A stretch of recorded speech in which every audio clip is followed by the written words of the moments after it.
Hi folks, Denise Howell here. Next up on This Week in Law, we're not at CES, but we're covering CES. There were lots of law and policy insiders there at the show. We're going to talk about what they had to say. We're going to look at some products and the legal ramifications that we see there. We're going to talk about Megaupload finally, and also Google Search Bless Your World next on This Week in Law. Netcasts you love. From people you trust. This is TWiL. Bandwidth for This Week in Law is provided by Cachefly at CACHEFLY.com. This is TWiL, This Week in Law with Denise Howell, episode 144, recorded January 13, 2012, a legal cesspool. This episode of This Week in Law is brought to you by Netflix. Watch thousands of TV episodes and movies on your PC, Mac, iPad, iPhone, or TV instantly. All streamed directly to you, saving you time, money, and hassle. For your free 30-day trial, go to netflix.com/twit. Hey folks, Denise Howell here, and you've tuned in for This Week in Law. It's Friday the 13th, but it's a lucky day for us because there has been lots going on in Las Vegas at CES. And the legal and policy sides of what has gone on there has not been very well covered. We hope to remedy that here today. I'm here with Evan Brown. Hi, Evan. Hey, how's it going? Certainly a different kind of conversation today, don't you think? Just you and me trying to hold down the fort. Like I was saying before we go in the air, hope we don't end up just making too much of this up as we're going along. If it's just you and me talking, at least in my part. Yeah, no, me too. So, caveat, listeners, just us chickens here today. Although we do have Carl Sussman, who's been on the show lots and lots of times. They're in Vegas at CES. He was hoping to join us, and we're hoping to get him on. He's been, like I think everybody on the last day of CES, he has no voice left and has had some other health issues that have cropped up during the week. So I'm not sure if he's going to be able to join us or not. Vegas will do that to you, I guess. That's exactly what it's all about. We'll see. We'll see if we can get Carl. If not, he's going to come on soon. He says he's been finding all kinds of good sort of law and policy angles of things at CES by wandering the massive floors there. I have been able to find lots of them just by wandering the internet. There have been several panels and discussions. It sounds like very heated discussions at CES, particularly on SOPA, PIPA, and Protect IP, and I'm sorry, that is PIPA, and Open at CES. Why don't we start off with that, Evan? It looks like there were at least a couple of panels at which several lawmakers were present, Hollywood representatives, and technology industry representatives talking about these various acts and what's going on with them, what we might expect. As folks may or may not recall, Protect IP, the Senate Act, is right now in a holding pattern. It has not yet come to a floor vote before the Senate, and that is courtesy of Senator Wyden, who has blocked it for the time being. However, on January 24th, the Democratic senator from Nevada, Harry Reid, has scheduled a vote to lift that bar, that delay, and bring Protect IP to a full Senate vote. The CES tie-in for this is twofold. Number one, Senator Wyden, I believe, was at CES. Number two, the Consumer Electronics Association, which sponsors the event, asked its 150,000 attendees to call Senator Reid and basically oppose Protect IP, urge him not to bring it to a vote. So who knows what sort of influence that has had. The Sue in IRC says, hey, I called Harry Reid. I bet a bunch of people did in response to that call. Evan, have you looked at some of the coverage from the show? And I sure would have loved to have been in that panel where all the heated discussion was going on. How about you? Yeah, there's some interesting things going on, and I guess that's the kind of dynamics you could expect if you have that much energy assembled in one place, energy in the form of all of these enthusiasts who are certainly watch these kinds of issues and not only have passing interest, but also have a career level interest, a lot of skin in the game, so to speak. So I think the most interesting thing that I've read coming out of CES was the comments by Ron Wyden, who we've talked about a lot on the show. He's a senator from, or is he from Oregon? I know he's out Oregon, out west somewhere. And his comments.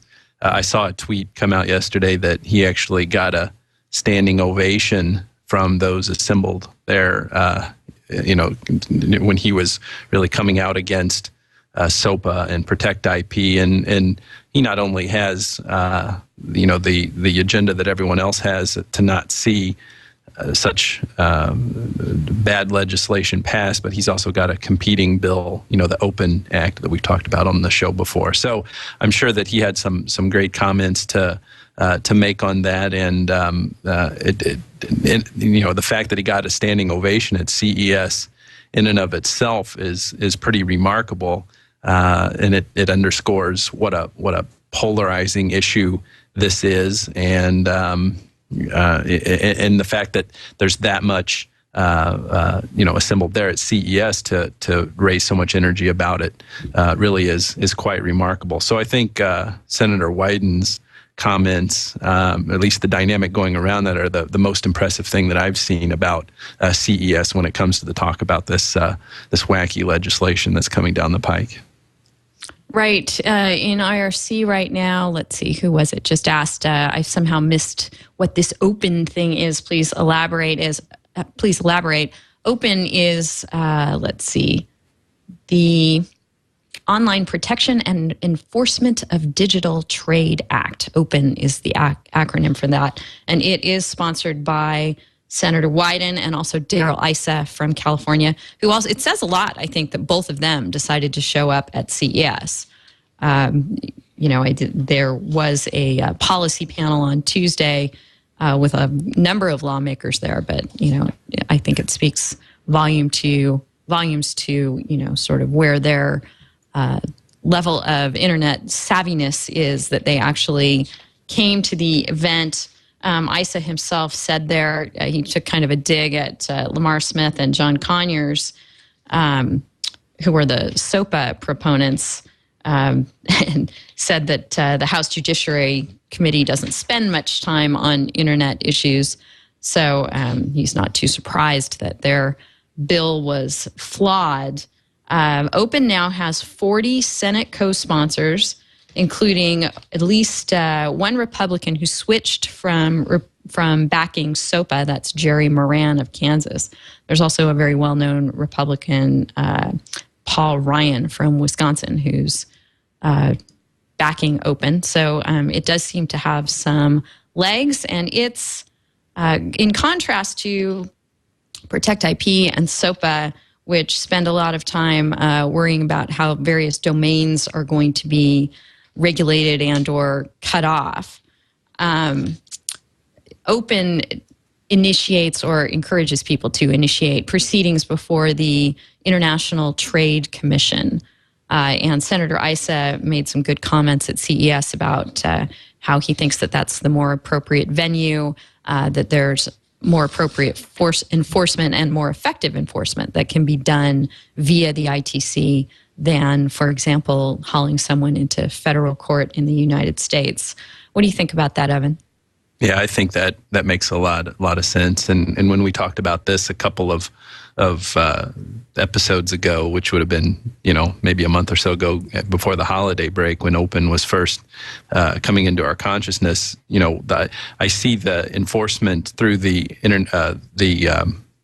what is it? It's the ITC, the International Trade Commission, right? Is that what it is? Yep, ITC. Yeah. Yeah, okay.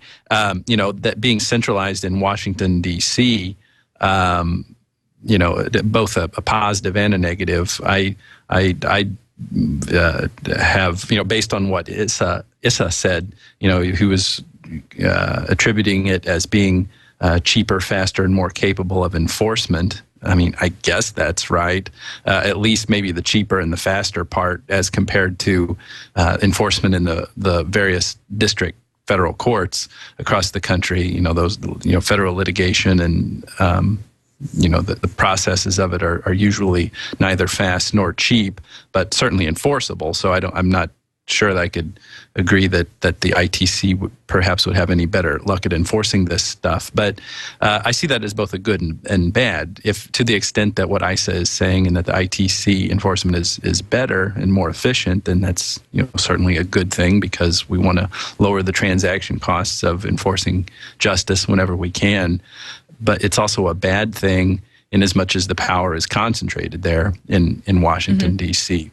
What I like most about Open over SOPA is it's, in lieu of being so heavy-handed and taking down sites with little or no prior review, what I like most about it is the way that it seems to be more surgical in its, or more precise is the word I want to use, in doing starving essentially bad sites by disabling the access of money to get to these sites, cutting off the sources of funding.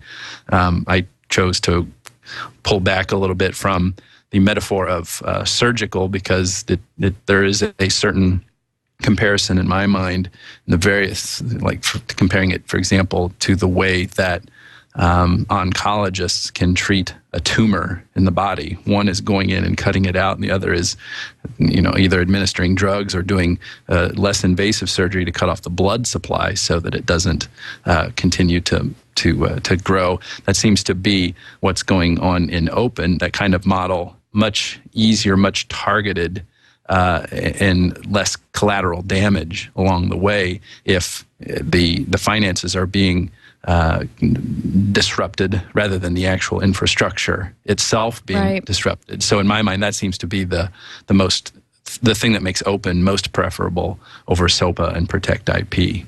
Seems a little bit more reasonable. Yeah, that's a good metaphor. I like it. However, it's probably kind of dangerous, because that just gives the entertainment industry the carte blanche to go in and say, well, when you're treating cancer, you take every course possible. You take the aggressive surgical route and the treatment via chemotherapy. You do whatever appears to work. So, right. maybe they'll say we can use the sledgehammer and the knife and anything else we shouldn't give us. And if we're going to be like that, we shouldn't throw out any of the old remedies. In the olden days, they used to bleed people and use leeches and stuff like that. So why don't we give them, mercury and stuff like that? So yeah, all kinds of remedies. That's going to help a lot. Right. So next week on January 18th, there are a couple of things going on related to this. Reddit is going to go dark for a day to protest SOPA again. And they've been really proactive about all this and very visible. So that's happening again to keep the pressure on. Also, on January 18th, I found this pretty interesting in reading about Daryl Issa at CES. His committee that he chairs is the House Oversight and Governance Committee. Now, that to me speaks of something that, keeps the House and its representatives in line and, polices the misdoings of the folks there, our lawmakers. But they're going to have a hearing on domain name services. So go figure. Maybe it's just because this is an issue that has become near and dear to ISA's heart, but it just seems like a weird format or a weird venue for that particular hearing. But keep an eye out for that. That's going to be January 18th, and we'll probably take on the more draconian parts of SOPA and Protect IP. Go ahead. You were talking about Reddit going dark on January 18th, and I thought I had seen something the last couple of days. Ben Huff from Cheeseburger Network said that it's going to go dark, and Blue Fox in IRC reminded me of that as well, because I couldn't remember if I had just dreamt that or if that was something I'd actually seen. So apparently it is true. He was really complaining a lot about GoDaddy. Wasn't Ben Huh really either threatening or actually did move all the domains off of GoDaddy when GoDaddy was coming out in support of SOPA, and I guess it has since withdrawn that. And I don't know how many domain names it lost, in response to that. But Reddit ain't the only one actually going dark. And there weren't there rumors flying around like last weekend that actually Google and Facebook were going to do it too. Now that would really be that would make a statement. Yeah, for sure. It also would, I don't know that they can, at least Google, a public company, can they really justify that to their shareholders? Right. But, and, pretty much the same kind of forces would be going against Facebook as well, trying to affect that valuation for the IPO that seems inevitable, I guess, one of these years. Right. It's interesting how SOPA has become this PR issue for companies. I guess Microsoft has gone from being pro the proposed legislation to neutral, which, they're getting lauded for. I don't know that neutral is necessarily something laudable, but at least they've backed off. And right. CEA, of course, is openly and vocally opposing SOPA, and its CEO, Gary Shapiro, had a lot to say at CES about that. Let's see. I had an interesting tidbit from Marmot and IRC. Julius Janikowski, the head of the FCC, did an interview with Nilay Patel at CES. I haven't seen that yet. That clearly would be a good thing to watch. So thank you, Marmot. I will check that out. That's, of course, over at The Verge. So we're going to have to do something great to get Nilay to continue hanging out with you and me. If he's talking to the FCC chairman, he's going to like, who are you? Who are you guys? This TWiL? What was this? Yeah. We knew him when. Right. So, I think it's really interesting how much law and policy discussion has made its way into this gadget show. Because I think there is a recognition that, it's all interrelated. How we use this stuff, how all of our various devices are basically either platforms for making or accessing or consuming intellectual property in one way or another, and we're going to be impacted in how we can use them by, what the lawmakers know about how they work and what their value system is, how they're going to go forward and approach what's important for people to be able to do with their devices. So yeah, and more so all the time, because if you just as an object lesson, if you just compare it directly to 1984 when the VCR was causing all that controversy, really the only form of infringement that you could reasonably do then was tape a TV show. Now, with each passing year and with the continued development of devices, more people can not only consume more content, but generate content and do more with it. So it seems that it would, go right along with Moore's Law and the escalation of information technology and its complexity to kind of be proportional with the opportunities for infringement, don't you think? Yeah, absolutely. Well. Okay, so let's move on to another big piece of news from this week, and that is Google plus Your World. The CES tie-in here is that Eric Schmidt gave an interview to Danny Sullivan at CES, where he had some very interesting statements, I think, that we'll get to in a second. First, I want to give people the context for this if they have not paid attention or realized that Google tweaked its search this week and basically brought back a social search component that has been missing since its deal with Twitter petered out a while back. The interview with Danny is pretty enlightening. First of all, we learned that the deal with Twitter ended with Twitter ending the deal. Google is asserting that Twitter chose not to renew, and Danny, of course, is observing, well, we don't really know what that means. Does that mean that Twitter put some terms out there that Google then decided not to go along with? There's really no way to interpret what these cryptic statements might mean. But Eric Schmidt was full of cryptic statements like this about the new product. The knock on the new product is that it is giving preferential, I use that kind of loaded term with air quotes around it, treatment to Google Plus profiles. So, for example, if you do a search on a topic and someone who has a Google Plus profile has written on that topic and has posted on it on Google Plus, you're going to get a link to that if you have the personal search turned on. You're going to get a link to that toward the top of the search results. You're not going to get a link to that person's Twitter or Facebook page. And so Danny asked some hard questions to Eric Schmidt about why that is. And Eric basically backed and filled and said, well, it's always better to have an agreement with companies like Twitter and Facebook to be able to do that kind of thing, implying that he and Google don't want to step on their toes, don't want to somehow be accused of making unauthorized access or overburdening their infrastructure, perhaps, that, you know, having agreements in place is the best way to go about it. But at the same time, Danny didn't just let it sit at that. He kept pushing and going, well, you know, you're doing this. I can see that you have access to various data from these companies without any agreements in place. And you certainly could, if you wanted to, make this happen.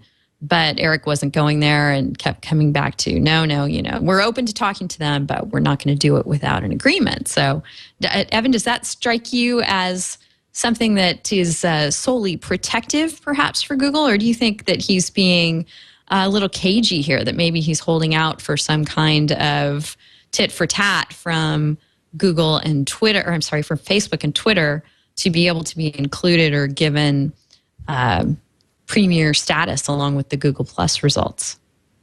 First of all, it's a little strange, isn't it, to hear Eric Schmidt as the voice of Google say, oh, well, for Google to do, you know, this, and fill in the blank, whatever it is, we need to have an agreement in place, which is another way of saying we need their permission in order to index their content. It's like, oh, right. wait, just like this is Google. You know, it's never been your concern, Google, about the elementary basic question of indexing the open web. You know, I don't know that there's any real legal teeth to any argument that one would make that, I mean, you could argue both ways on this, but, you know, even if a crawler doesn't, even if a crawler does have a robots.txt exclusion header, you know, who's to say if that's really enforceable legally? Would that give rise to infringement? There is some jurisprudence to say that the implied license that search engine has to cache pages that are out on the open web does depend on sophisticated users, at least, saying whether or not the index can, or the page can be indexed. But let's make it an easier example yet. But wait, this is Google. This is the Google as in Google Books. You know, Google Book Search. You're saying that you need permission for this kind of stuff. So, or that it's better to have an agreement. Yeah. Yeah, when you listen to him saying that and saying, yeah, it's better, it's preferable, it's not hard to draw the next line to concluding he's being a bit disingenuous, or at least, you know, being cryptic about it. And the natural consequence of that is that there has to be some kind of business reason why he's approaching it that way and saying it that way. It certainly has something to do with the weight and the presence and the influence that the content from Twitter and Facebook would have, and the relevancy to that all, and the business relevancy to this agreement with Twitter that apparently is no longer in place. So with that said, I'm not quite sure I understand or necessarily agree with the conclusion that some commentators are making that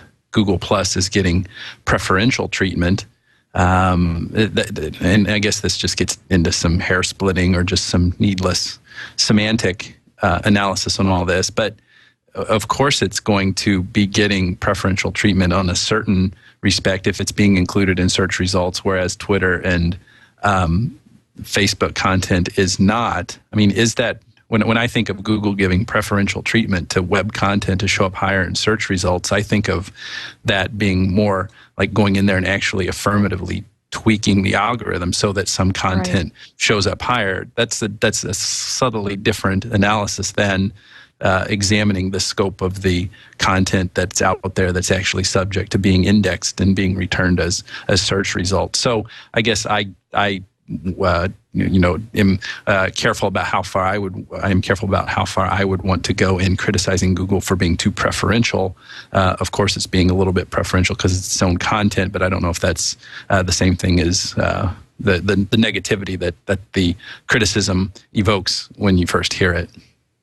Right. The concern that arises is antitrust in this kind of thing. Does Google have a big enough market share in search to trigger investigation and eyebrow-raising suspicions of, favoring its own services over those of competitors and acting in an anti-competitive way? There's a good post over at Slate by Matthew Iglesias where he concludes that that's balderdash and that there's no way that that this could be considered antitrust because even though Google is this powerhouse of search, they are at 65% of the search market, and that doesn't constitute a monopoly.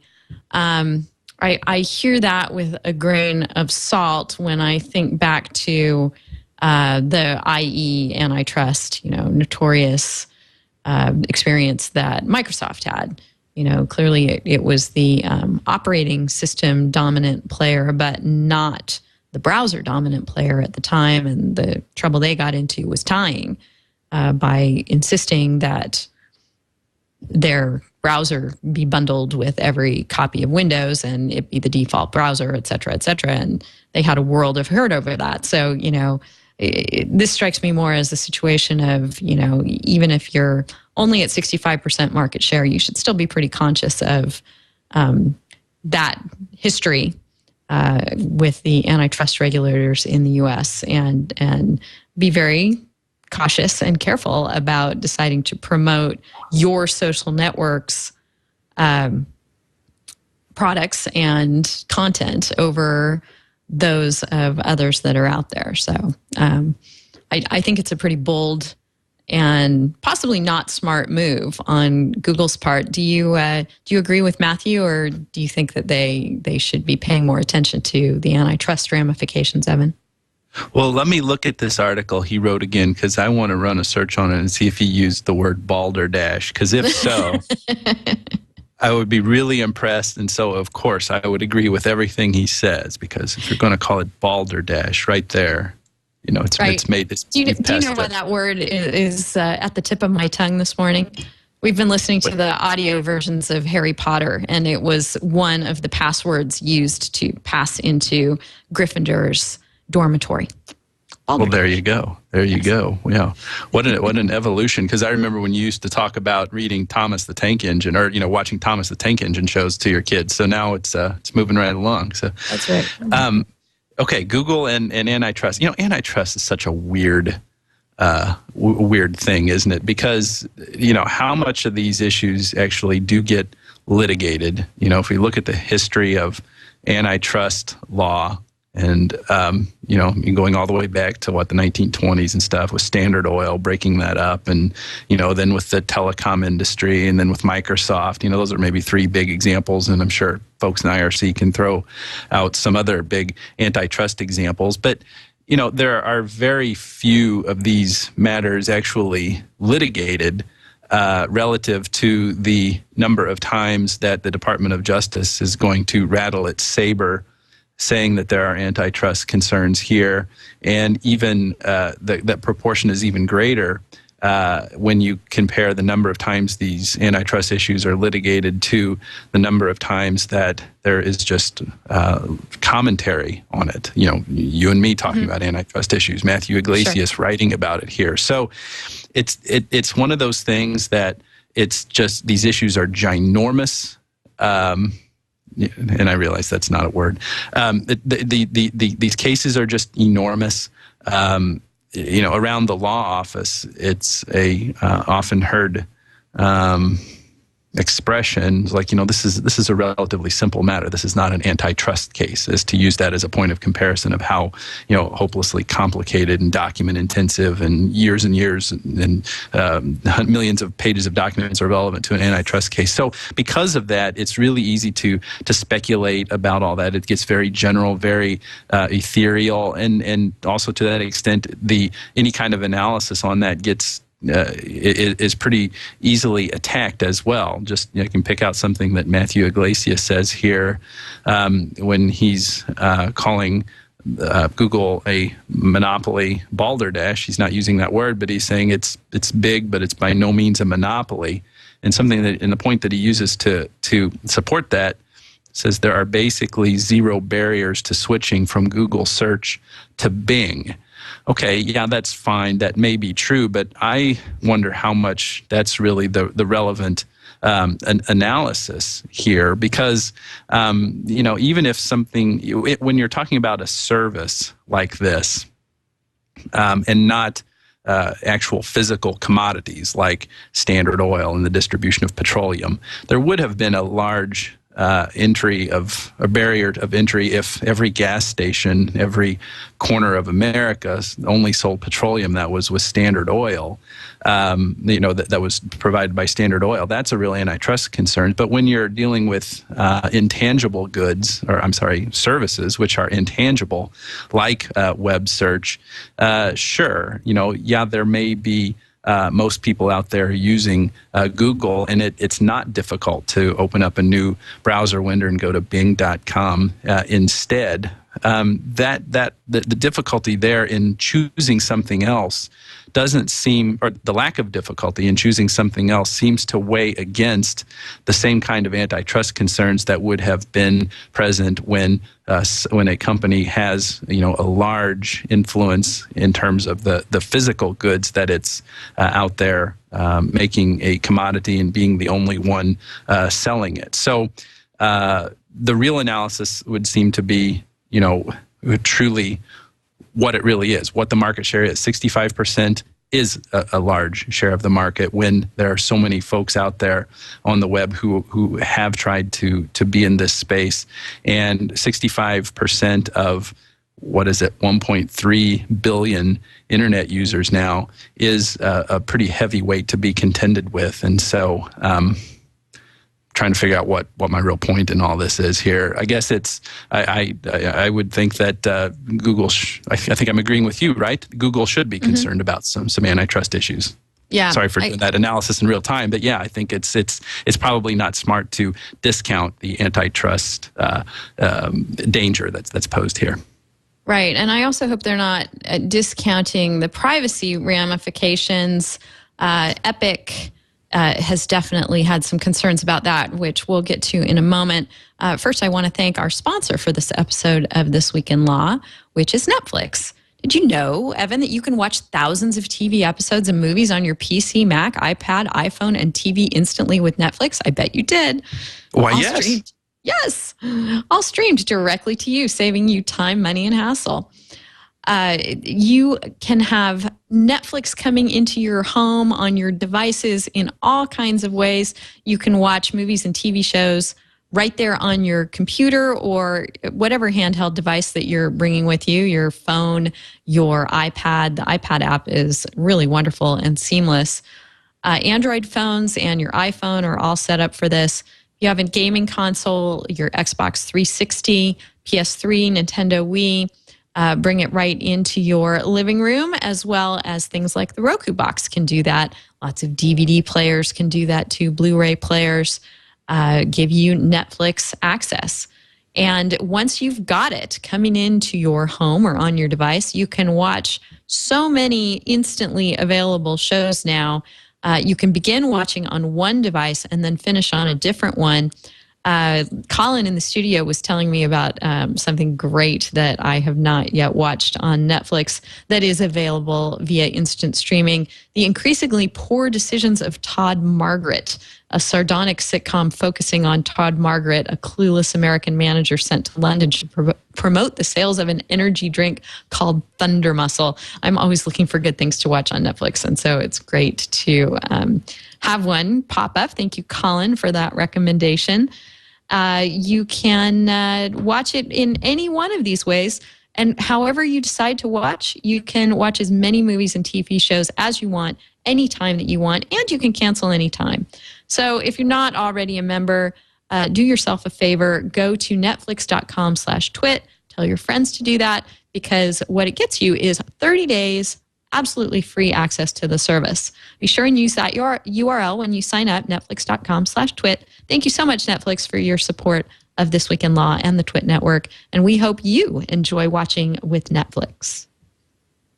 So as far as Google plus your world goes, antitrust isn't the only possible legal issue. And maybe this one is even of greater concern, considering how Epic, the Electronic Privacy Information Center, feels about it. Mark Rotenberg, their executive director, has been on TWiL before. He was on episode 67, Skynet Knows All, if you want to see more from him. He came out with a public statement about how concerned he was about the visibility of various social components now in this Google plus your world search. And I think it raises a really interesting question, because Google, of course, is trying to cover itself. It has a page, which we'll put in our show notes, on the visibility of personal results, where it tries to specify that, hey, these things are not going to show up in people's personal results, people that are connected to you, unless you've made them public. So, you're in the driver's seat here. If you make something public, then we take that literally, and we're going to put them in search results. But, Google's gotten in trouble because of these shifts of context before, and specifically I'm thinking of Buzz. And you may recall that when Google had its snafu over Buzz, it was Epic complaining to the FTC about that led to an investigation, and now 20 years of privacy audits, and supposedly a requirement that for new products that expose certain kinds of information, I guess Google's position would be that it's not this kind, those products are supposed to be opt-in, not opt-out. This one, I guess, is opt-out, and the only way to opt out of having your data be included in these personal results is to not make them public. You cannot just go tick a box somewhere in Google and say, I do not want my data included in Google personal search. So it begs the question, Evan, is making your data more accessible a privacy issue? What do you think? Yeah, I think it is, although I'm not really going to take it too seriously until Al Franken holds a hearing over this, which is probably the next step now that Mark Rotenberg has spoken up in obligatory fashion. Mark is great, and Epic does good stuff, but we've commented before how privacy snafus all kind of unroll in the usual predictable way, with Epic and others raising Cain, and then Al Franken calling, writing letters, asking questions and holding hearings. So, but to the more serious question of what you're asking, or to the serious part of the question that you're asking here, making your information available certainly can be a privacy, implicate privacy interest, not so much as the discovery of your contact information or your location information, but the composite picture that can be drawn of you based on that. So I think it's pretty clear that if the content that you're sharing through Google Plus or the content that you're generating in that way is made available and you're not fully aware of it, then this seems to be a slow or at least a kind of not so noticeable unless people are talking about it way in which that information, which you may not have thought was going to be available to as many people, it becomes available to more people than what you had anticipated. And to the extent a picture can be drawn from you because of that, and you would happen to find that objectionable, that seems to be a concern that should rightfully be redressed, whether that is in the customary way that I was kind of poking fun at, or in just some adjustments, which Google ought to be in the mind to do, especially kind of still perhaps stinging a little bit from the FTC decision that does subject it. And there's also an FTC decision, that subjected Facebook to 20 years of privacy audits for doing things without making people fully aware of it. So that's, it certainly does implicate privacy, but not so like beat you over the head with it like that. Yeah, and that's I think why it's pretty interesting. It's not a beat you over the head issue. It's a nuanced issue. It's one that exists, I think that this Google plus your world example sort of brings it to the fore, but it exists in all kinds of contexts that people are putting information. I think it's a question of people not really understanding how public their data is or might be. And then when they find it being more public than they expected, it's that whole, my expectations have been upended and now I'm miffed about it situation. Here's an example. You go on an excursion with someone who you are connected to on Facebook. You take lots and lots of pictures. Oftentimes, people just go ahead and upload those pictures to Facebook, tag them. They're immediately then, unless you've locked down your settings so that can't happen, they're a part of your identity in that silo. But if you were to go and, manage your pictures elsewhere, say in Flickr or, Google+, some other social network that's not directly tied in with Facebook, and again, we get back to how these things are all going to perhaps, if Eric Schmidt does have his discussions with the heads of Facebook and Twitter, that they'll all get integrated into the Google results. But at the present moment, they're not. So they're distinct little silos of where these things occur, and they're not directly tied to your identity. They may be public somewhere else, but they're not what someone sees when they're looking at you on Facebook. Do you see where I'm getting here? So that when, perhaps it's more courteous to go and put those things in Flickr than to go and tag everyone that on Facebook and have it be, as we've talked about in connection with Is Anyone Up, something that's immediately associated with something that's so tied to your identity and your reputation. Am I babbling or making sense? No, and the phenomenon that you're describing here, Professor Grimmelman, James Grimmelman at New York Law School, has written about in a very erudite and scholarly way, making the observation that one's, I guess, how does he articulate it? It's an interesting concept. Because of this information being available digitally, and it's in, either a database or a series of databases that are related to one another, an individual's identity becomes a first-class object. And that's a term of art in the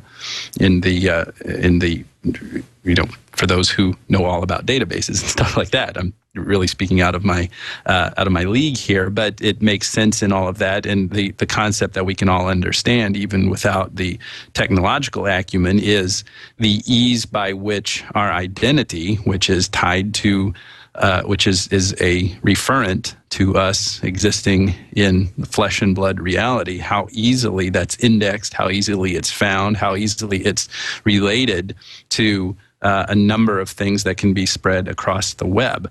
And that's kind of the example that we're talking about here. We've got one's identity. The expectation is it may be within a particular silo, but then there's something else that happens once it's outside of that particular silo. So it sounds like there are some concepts like that play into all of this.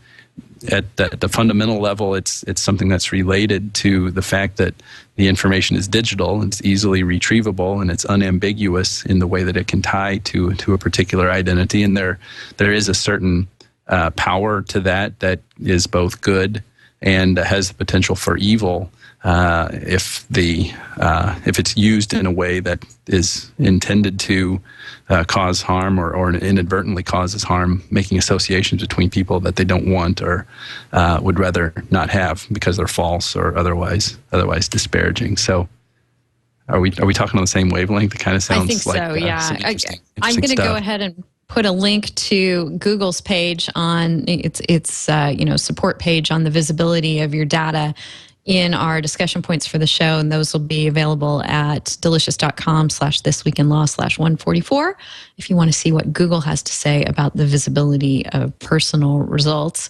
What Epic has to say is they are considering filing a complaint with the FTC about this. And they specifically say, and Mark Rotenberg said this, we believe this is something the FTC needs to look at. So we'll stay tuned and see what unfolds from that. And I do think, I think it's a bigger issue that, it's not just Google, it's how all this data gets tied together and how people are just not aware that something available in one context may be okay with them as long as it's not tied to another context. And there's really, the difficulties in managing those expectations get pretty convoluted, I would have to say. Let's talk about something less heady and kind of fun that I spotted by watching iPad Today with Sarah Lane and Leo yesterday from CES. I think it would be really fun, Evan, for you and I to go to CES sometime and just walk around looking at the products and going, the legal issue that we see with this is it's false. Yeah, that's how we really make friends, isn't it? Yeah, I know. So I had that kind of a moment watching the show. They were highlighting something really cool from Etymotic, the headphone manufacturers that make very nice phones for your phone or your tablet, whatever you may need to plug in headphones and you're not very happy with the quality of the ones that ship with it. Etymotic makes great high quality headphones. And now they have rolled out this thing called, it's an app, and it's called Etymotic Awareness, Programmable Noise Isolation for Etymotic headsets and earphones. And what it does, it's a way to have your headphones on, but they are set to in such a way that background noises can still come in. So in theory, if things are set up right, you should be able to wear them doing things like, jogging down the street or driving in your car and still have everything you need to hear come through the fact that you're wearing headphones and listening to something else. This is near and dear to my heart right now as I am in the process of fixing a fix-it ticket where I had both my iPhone headphones in while I was driving. Did not know that in California you really only can have one in while you are driving. That is how it's considered hands-free. So, I'm thinking that technology like this could render irrelevant a whole bunch of state laws that deal with hands-free and what you can do in your car. But I'm wondering if state laws will be able to really get their arms around the fact that the technology has advanced enough so that this is safe. How will they know that, yes, indeed, if the ambulance is coming, this technology is good enough to let you hear it and pull over. Any thoughts on this? Yeah, this is interesting. And to be honest, I read the page about this that was in our show notes, or the notes of things that we were going to read to talk about today, and I was trying to say, what is this? What is the real issue here? And so that is an interesting angle that you're taking on it, and I'm sure if we sat here and thought long enough, there probably have been some examples of regulations in the past that were like these state laws prohibiting the use of earphones while driving or engage in some other activity. Regulations in the past that have been enacted to protect us from the misuse of technology, which over time have become obsolete. So I get the sense that there's probably a comparison to be made in the history of the regulation of technology somewhere that would be fruitful for this. But we would have to sit and kind of take some dead air maybe to come up with that, unless you have something that you have in mind. But it certainly seems I don't think plausible. there were any state laws that prohibited you from driving around with a vinyl turntable in your back seat or anything, because it could be distracting. But now that devices have gotten so portable and discreet and, deliver audio to you in the most direct way possible, I think that, I forget exactly how many states regulate this. It's a very large number that don't let you drive around without some sort of hands-free capability because the stats on texting and accidents, for example, are so horrific.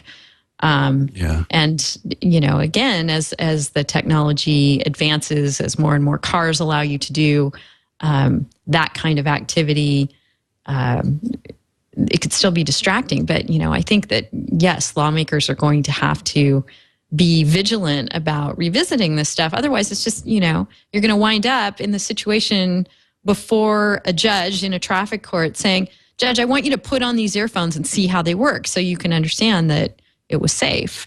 I'm not violating the law, but technically you probably are violating the letter of it. So it's just something to watch. Are you able to imagine in your mind's ear what it would be like to wear those? Because it seems like it would take away from the auditory aesthetic experience if you're listening to music and you want to hear all the nuances and depths of it, to still be made aware of all the outside sounds. Can you imagine what it's like? I can, because I think it's going to be very binary. I don't think it's going to, be a constant background gradient. I think it'll work the way that iPhone headsets currently work, which is if you're listening to one thing and you get a call, it just cuts in. So, you're interrupted, you're paused, and then, when your attention can be shifted back, then you pick up where you left off. I'm assuming so it's not really changing the content of the overall experience. It's more just to make you aware if there's something that you should be aware of. Right. You need to shift your attention elsewhere for a moment and then come back to what you were doing.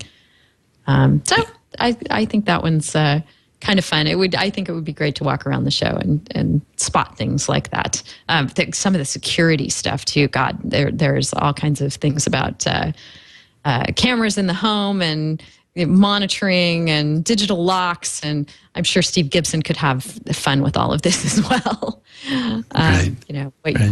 Think about it from the lawyer's standpoint. All the data that is being gathered by the devices in the workplace and in the home that weren't there, 10 years ago, 5 years ago, that are all there in that showroom in CES and are going to be logging the things that we do and broadcasting those things out in various ways that may or may not be hackable. So, for sure. All of that is pretty interesting.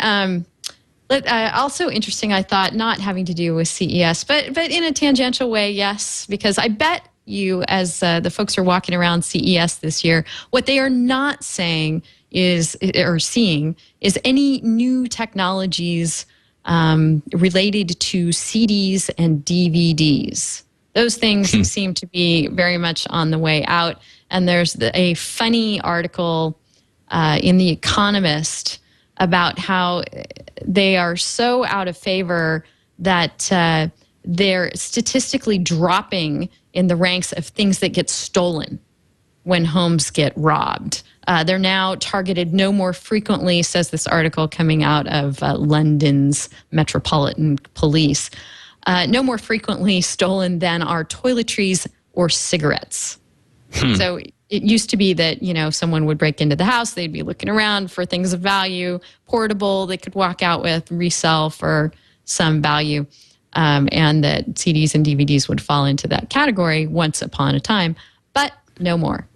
So this just sort of speaks to the shift in media consumption, I think, more than anything else. And it underscores the increasing irrelevancy of the first sale doctrine too. When you imagine, we get all up tight about, it's been a year or so ago, that case of Werner versus Autodesk that seemed to enhance the first sale doctrine. And just as a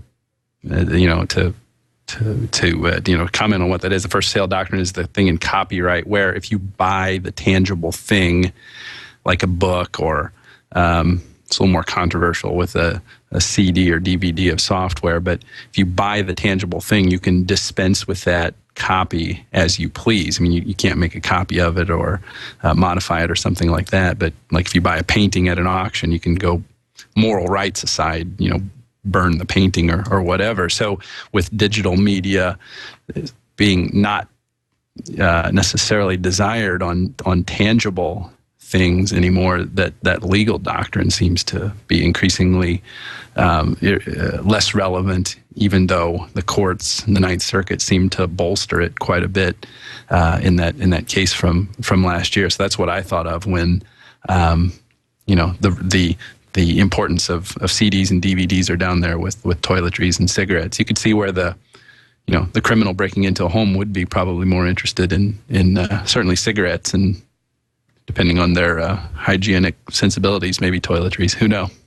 Right. I think it's interesting too, because one of the things that comes up in any sort of international crackdown on piracy discussion is the fact that you can go to various countries and walk down the street and have first release movies for sale on DVD on the sidewalk for, $1 or $2 a piece. A testament to the fact that piracy is out there and has an audience and a market. But really, are people really going to want to consume these things on DVD for much longer? I guess, if the price is right and it's convenient, then sure. But I don't know. I guess people buy counterfeit cigarettes and toiletries as well. Maybe the problem is right on a par.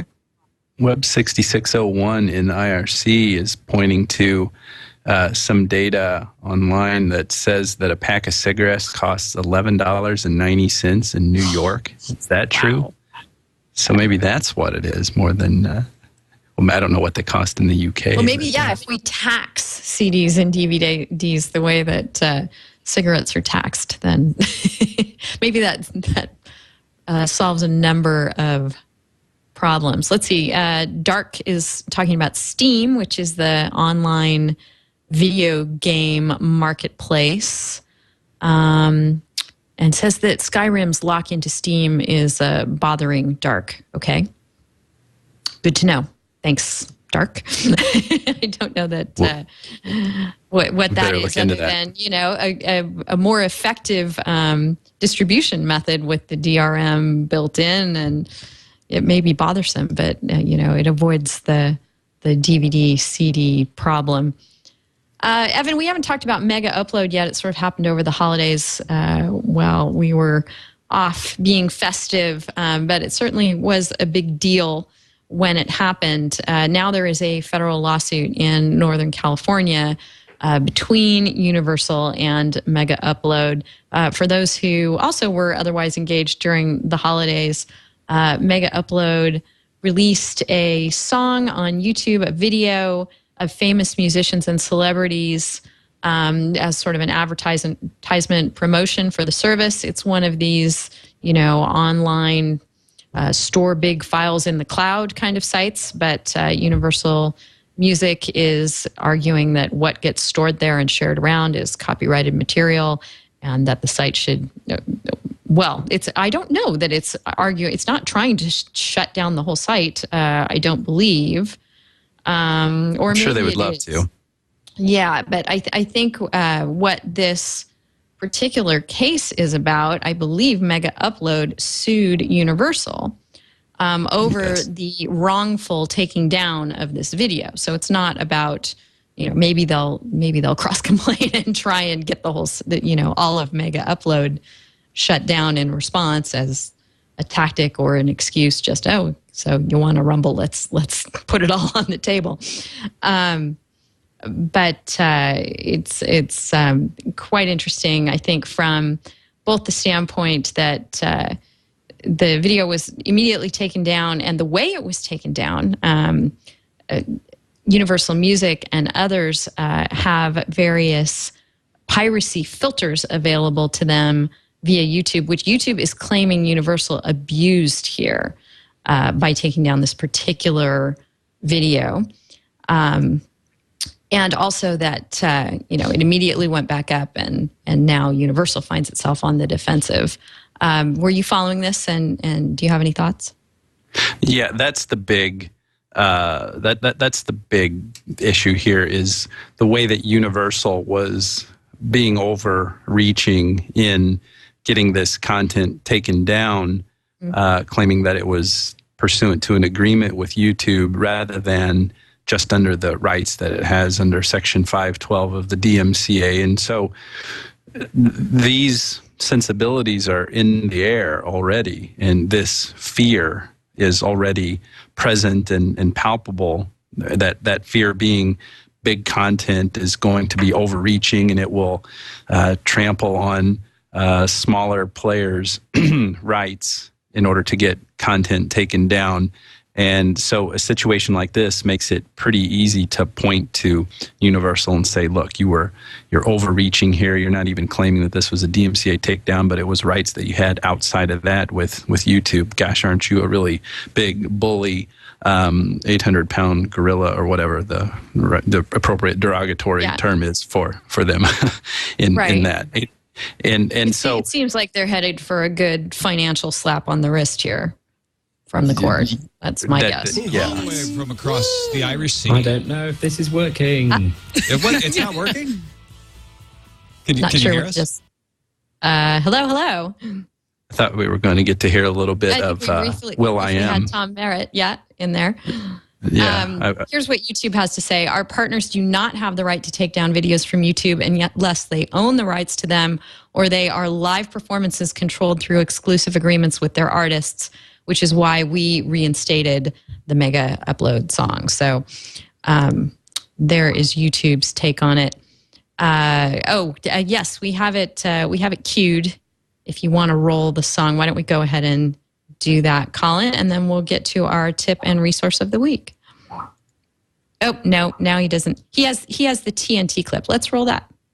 Because TNT had a derivative issue about great. this. Now we're going to get taken down. Yeah, no, I think we're okay now that the TNT has blazed the ground here. Here we go. He's just messing with us. Yeah, are you messing with us? Moving frames.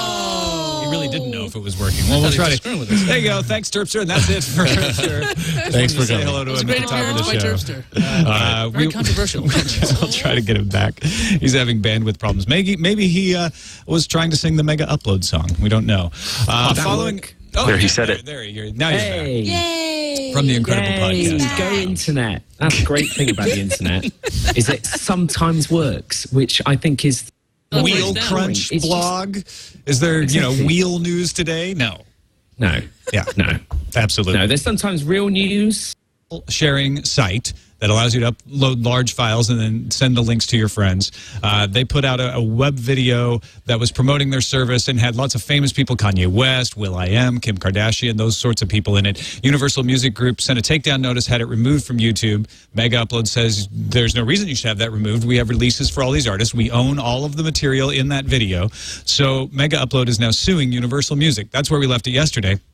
But we were unsure what Universal could think they had if Megaupload was telling the truth. So today, Universal told GigaOM this is an ongoing dispute that surfaced several weeks ago with respect to the unauthorized use of a performance from one of our artists. We heard from a number of our other artists and their representatives who told us they're never consented to being portrayed in this video.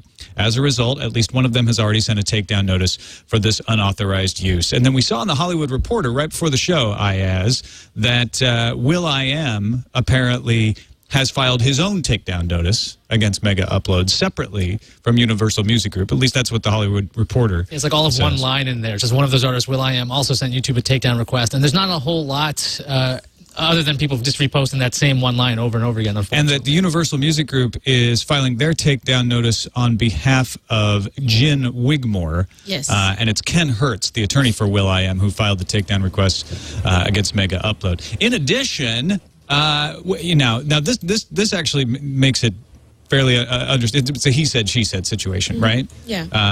Megaupload says, no, we have Thanks, the Colin. rights here. We get the idea, and I it think. should not be taken down. Universal Music Group. TNT had its own issue because when they played the clip, then that episode in turn got taken down. So I think that YouTube is in a tough spot here, but it's Universal who's going to get slapped on the wrist. And I think this lawsuit will be a good vehicle for that. Yeah, there's some interesting alignment of players going on in this situation because Megaupload's represented by Ira Rothgen. He's out there in California, Novato. Is that in Southern California? Novato is in Northern California, actually. Oh, so it's up there. He's representing Megaupload in this, and he also represented Torrent Spy. If you remember all that litigation going on a few years ago about that, and that's where the MPAA won pretty handily in that. I think Torrent Spy was liable for like $110 million or something like that. So it's not the first time that the music industry has dealt with the lawyer who's representing Megaupload. So you wonder how much that can escalate things and make it make this kind of more frothier than what it exactly. We should get him on one of the Twitch shows. That Petaluma is very close to Nevada, so I'm sure maybe we could get him in the studio at some point. Let's talk about our resource and tip of the week. Our tip of the week is a precursor of our guest for the next episode of This Week in Law. Actually, one of our guests. We're going to have Noah Kravitz on the show. Who is the star of his own legal drama that unfolded when he parted ways with his former employer, Phone Dog, and he had been tweeting for them on an account that had both his own name, I think it was Phone Dog Noah or something like that. So it was a conglomeration of his own name and the company name, and they had an understanding as to what would happen to that account should they part ways, but the understanding wasn't very ironclad, and there's now a big dispute as to, in fact, Phone Dog is coming after him for quite a lot of money, seeking damages of $250 a month per follower for 8 months, a total of $340,000 from the fact that Noah kept this account and continues tweeting there, although it changed to his own name once he parted ways with the company. The tip that flows from all of this is not the first time that we have seen a dispute that has arisen from folks munging together their own name with a company name and then twittering under that banner. Don't do it. Just don't be doing that. If you're going to have a personal Twitter account, use your personal name. If you're going to have a corporate Twitter account, use the corporate identity. Nothing but trouble comes from blending the two. And I think that Noah's case, and we'll have him on to talk more about it, is a good object lesson in, even when the parties try and strike an agreement around this kind of thing, it doesn't always solve the problem for them. Evan? Yeah, that's how boring, though, to have two Twitter accounts. Can't we? What happened to authentic? What happened to being real? All that good stuff from the I know. halcyon days when social media was new. But I mean, this case has all kinds of problems, on the questions of liability. But I think the thing that's most interesting is how are they actually going to prove these damages? They're going to have to hire an expert or something to support this valuation, and that would be interesting to see. So, but yeah, your advice is good to think before this stuff and just be boring.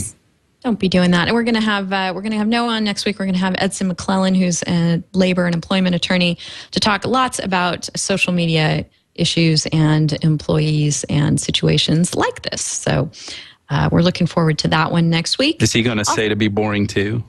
I don't know. Yeah, Edson's a nice guy, but he's an employment lawyer. So right. He's been on the show before, hasn't he? Yes, he has. Yeah. Exactly. Employment lawyers tend to give that advice, but we'll see. We'll see if we can coax anything more titillating out of him next week. Also next week, happening on the 17th and 18th, this is our resource of the week, is the State of the Net conference in Washington, D.C. It is sponsored and put on by the Advisory Committee to the Congressional Internet Caucus. It's sort of the CES of internet policy issues, I would venture to say. Smaller scale, but big players back there in D.C. So check out their agenda. Too bad there won't be a whole lot on Reddit about in real time, because isn't the 18th one of the days? Reddit will be dark one of those days. They also have a Twitter account, so you can follow along in real time. That's SOTN for State of the Net on Twitter, and that's our resource of the week. And Evan, this has been fun just to have a chat, the two of us, for a change. Yeah. Very fun. Yeah, it's good. That's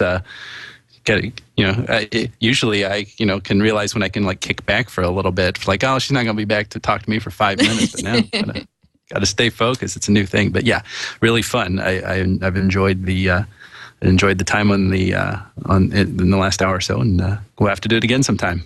We will. We're going to wrap up now and turn the live stream over to the folks at CES for their wrap up of things there. But tune back into This Week in Law next week. We'll be here with the folks we just mentioned. That's going to be at 11 Pacific, 1900 UTC at twit.tv. We hope you'll tune in. Between the shows, you can email me. I'm Denise at twit.tv. You can find me over on Twitter. I'm D. Howell there. Or find me on Google+. Let me know what's on your mind, and we'll stick it in our programming notes and try and cover it. As I said, next week we're going to do a lot of stuff related to social media and employees. So if you have things on that theme, we'd love to hear them. Evan, I really appreciate you chatting with me for this hour today. It's been fun to cover CES, both of us from a distance. Maybe someday we'll remedy that. But until then, we can always find Evan at internetcases.com, where he posts all the cutting edge news about law and technology developments as they affect the net. Or parts of it there. Yes. And at Internet Cases on Twitter, where he does much the same. And when we can pull him away from his employment situation over there at Hinshaw and Culbertson in Chicago. So we're very glad to have been able to do that yet again today, Evan, and we'll see you next week. Right on. Talk to you then. All right. Take care.